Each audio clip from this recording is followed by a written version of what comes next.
E agora eu estou muito bem acompanhada, que ao meu lado está o professor Marcos Rassi.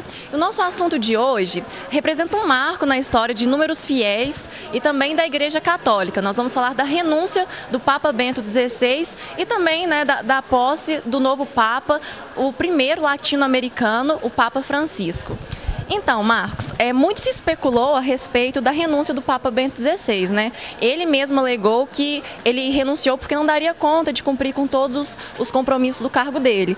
Mas nós sabemos que existem outras verdades por trás disso, não é mesmo? Sem dúvida, esse fator da idade do Papa e da própria situação eu diria assim, quase que de início de um processo de demência, né? A fragilidade provocada pela própria saúde, eu vejo até como um aspecto positivo. Eu acho que o ser humano, e o Papa é humano, né? O Papa é como qualquer um de nós, ele tem seus limites físicos.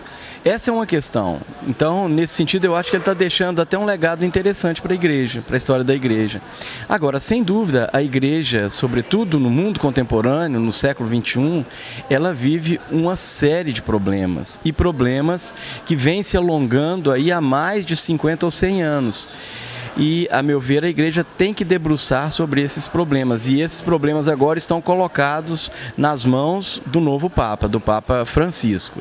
A Igreja Católica Apostólica Romana, a meu ver, ela tem que, de uma forma ou de outra, abrir esse debate no seu interior mesmo, a questão do celibato. Porque, a meu ver, a questão do celibato ela pode provocar outras questões, como o próprio problema da sexualidade dos padres, de uma maneira geral, que isso se desdobra em outras patologias que a Igreja não sabe mais como conter isso. Para não dizer essas questões mais pétreas, como o aborto, como a pena de morte, mas veja, o divórcio, a questão do casamento, do batizado, dos filhos de divorciados, como é que está essa questão dos sacramentos. É hora de abrir essa discussão em toda a sua dimensão estrutural mesmo. Agora, retornando ao assunto da renúncia, o que você acha que a renúncia do Papa Bento XVI representa de impacto, tanto para os fiéis quanto para a Igreja? Você acha que pode se intensificar essa crise? Eu penso assim, que dependendo da condução do processo pelo novo Papa, se ele for menos cúria e mais pastoral, abrir mais, se ele convocar mais os cardeais, os padres, a Igreja no mundo inteiro para participar desse processo, inclusive com uma participação ecumênica, eu acho que ele pode dar um rumo histórico para a Igreja Católica.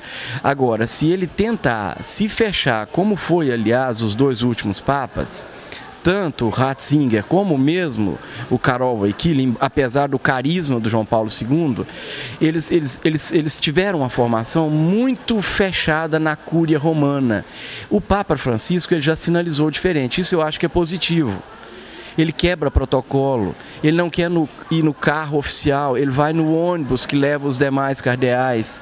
A própria vestimenta dele é toda de branco, não tem aquela indumentária fechada, até medieval do Vaticano. Esses sinais eu acho que eles são interessantes. Olha, Marcos, nós conversamos com alguns alunos do Unipan a respeito do que eles acham do Papa ter renunciado, da expectativa para o Papa Francisco. Nós vamos ver agora. Interessante a renúncia do Bento XVI, né? Até porque ele se pôs numa posição muito interessante, porque renunciar, né, de um cargo tão importante é algo que foi feito só uma vez, e ele teve a hombridade, né, de falar que não conseguiria mais cumprir a função dele. Já a escolha do novo Papa foi também muito interessante, até porque o Papa que foi escolhido, o Francisco I, é argentino, sendo que a maioria da comunidade cristã católica é brasileira. E é um pouco interessante também, né, um pouco irônico, mas eu gostei bastante. Ele parece ser um Papa muito disposto e conhecedor das leis da Igreja. E também ele foi o segundo mais votado na antiga votação, né, no qual elegeu Bento XVI. Então, foi um pouco surpresa por ele ser argentino, mas também não foi surpresa por ele ser o segundo mais bem votado na outra eleição. A renúncia foi meio que pegou todo de surpresa, porque foi um fato inédito dentro da congregação da Igreja Católica. Mas no caso, ele explicou seus motivos, tudo, Bento XVI. No caso, foi uma coisa similar, por mais que foi uma surpresa, foi uma coisa que toda a população, todos os fiéis católicos entenderam, e no caso eu creio que foi uma escolha certa por Francisco I, no caso, pois já era uma pessoa que tinha grande influência dentro da Igreja Católica. Na última eleição de Papa ele tinha ficado abaixo de Bento XVI, em segundo lugar na votação. É uma pessoa que sempre participou de todas as decisões dentro do clero, dentro do Vaticano. Em relação à renúncia do Papa, eu acho que foi muito intrigante para todo mundo, foi muito inesperado. Só que ele, como qualquer um ser humano, tem o direito de fazer suas escolhas e ele deve ter algum motivo por isso. Em relação ao novo Papa, eu achei que ele é muito humilde, preocupa muito em relação aos pobres, até a escolha do nome dele foi em relação a isso. Então, tomara só o pensamento positivo para que dê tudo certo.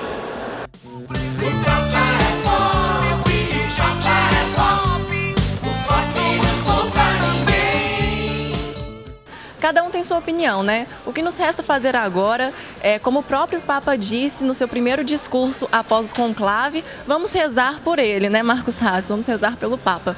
Muito obrigado pela sua presença aqui no Conexão Unipam. E, pessoal, nós vamos ficando por aqui. Semana que vem nós voltamos com muito mais. Lembrando que se você quiser continuar conectado com a gente, é só acessar todos os vídeos do Conexão Unipam pelo YouTube. Um abraço e até mais!